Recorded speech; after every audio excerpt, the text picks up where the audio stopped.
Ordered her very first driverless Uber. So the first thing that she would do would be open the Uber app, much like she would open it normally. She would select her destination, she would be shown the price, and then she would request her app. Once the driverless car arrives, she would use her phone like an augmented reality capability of her phone to scan the surroundings, and the app would show her a little bracket, and she has to line up the car in the bracket, and when she selected the right Uber, it says like, that's your car. She walks over to the car, and her phone, the screen now shows what looks like a key, so that she understands now your phone is a key. She holds the phone up to the car, and a visual check appears, and there's some sort of auditory feedback to let her know that the car is unlocked, either an unlocking sound or a beep. Once she gets into the car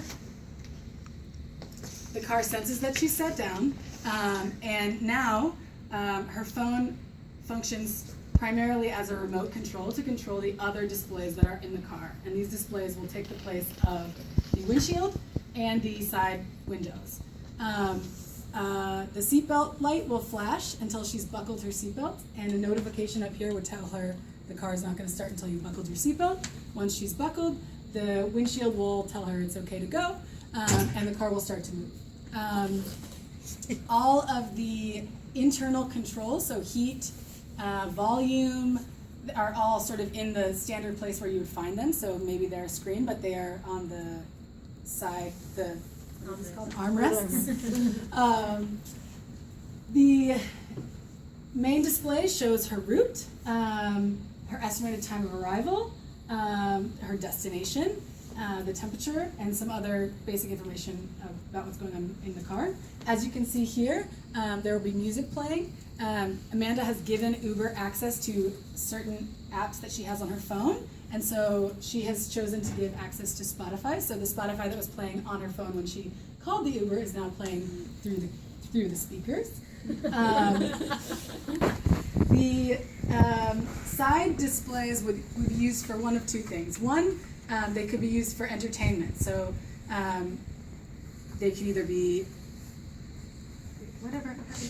We erased it. So that you could select, let's say you don't have Spotify or you haven't given access, you could control the music. There could be video. You could take photos of yourself and your friends. You could even use a photo as like a mirror to put on makeup. Let's say you're going out on a date.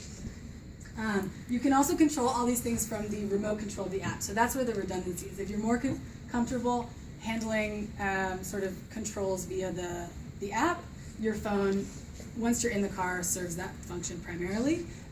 The window displays will also allow you to interact with some of the things as well.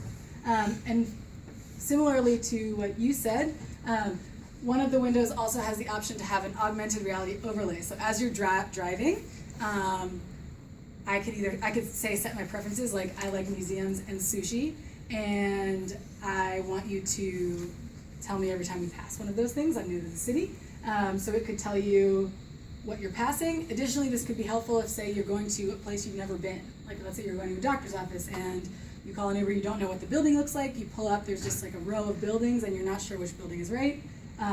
The augmented reality overlay will tell you which building you're supposed to go to, so you'll know exactly where to get out of the Uber. You can turn on and off any of these displays on the window. So let's say you're going on a 45-minute Uber and you just want to look out the window. You can turn off these displays at any time. All the information is on your phone. It just may take a few more clicks to get there.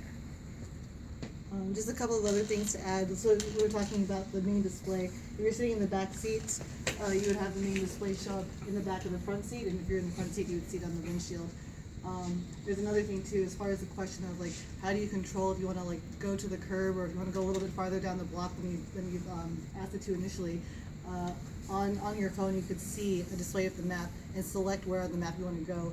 And the areas that Uber can go, or the car can go to, would be shaded, let's say green. So you can say, you know, I want to go here, but if it can sense that there's a tree there, like based on just the cameras, then it won't go there. So you have like real-time ability to change where you want to go based on like the environment. Any questions?